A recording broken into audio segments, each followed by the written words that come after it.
আচ্ছা, বলুন তো, নারী বললে প্রথমে কি মাথায় আসে? বা কি ধরনের ছবি চোখে ভাসে? Super woman? Oh man!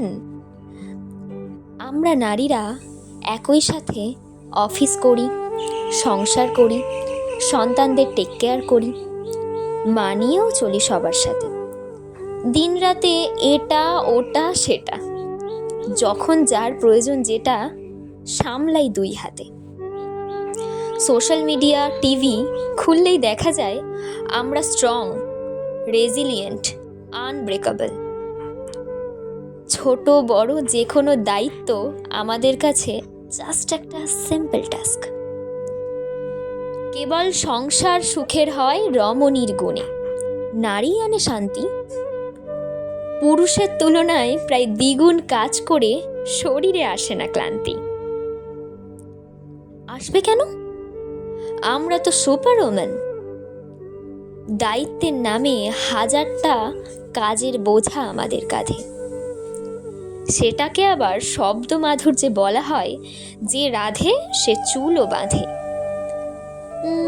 আমার দ্বিতীয় প্রশ্ন, পুরুষদের কেন গ্লোরিফাই করা হয় না এমন প্রবাদে? অল্প কিছু উদাহরণ বাদে পুরুষের কাজ মানে শুধুই ঘরের বাইরে। ভাইরে, ঘরে যে কত কাজ থাকে সেইটা তো পান না টেরও।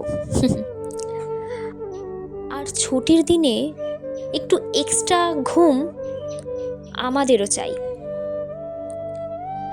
আমার তৃতীয় প্রশ্ন, কেরিয়ার, ফ্যামিলি, রেসপন্সিবিলিটি, সাথে আবার পারফেকশন, সব মিললে তবেই আদর্শ নারী। কেন হতে হবে আমাদের এতটা এক্সট্রা অর্ডিনারি? সেই হাউসওয়াইফ যার কোনো গুরুত্ব নেই, সে শুধু ঘরের কাজ করে। আবার যে ওয়ার্কিং ওম্যান বাসায় এসে রাধে না, তাকে সবাই জাজ করে। রেজাল্ট ওই যে, সপ্তাহে প্রায় 56 ঘন্টা বেশি, তবুও থাকে গিল্ট, প্রেশার। এই প্রেশার কখনো কমে না, শুধুই বাড়ে। সত্যি বলি মন থেকে, আমি মেয়ে বলে আমাকে সব করতে হবে না দুই হাতে, হবে না সব কিছু সামলাতে। তোমায় সুপার ওম্যান হতে হবে না, তুমি হও তোমার মতন। যে মানুষটা সব পারবে না, অথবা পারবে, কিন্তু যেটা পারবে ঠিকঠাক। এই তো নারী মানে। এই না যে চেকলিস্ট ধরে ধরে সব টিক মার্ক দিয়ে যেতে হবে। নারী মানে সেট করে দেয়া অসম্ভব সব স্ট্যান্ডার্ড ছুঁড়ে ফেলে তোমাকে তুমি হতে হবে।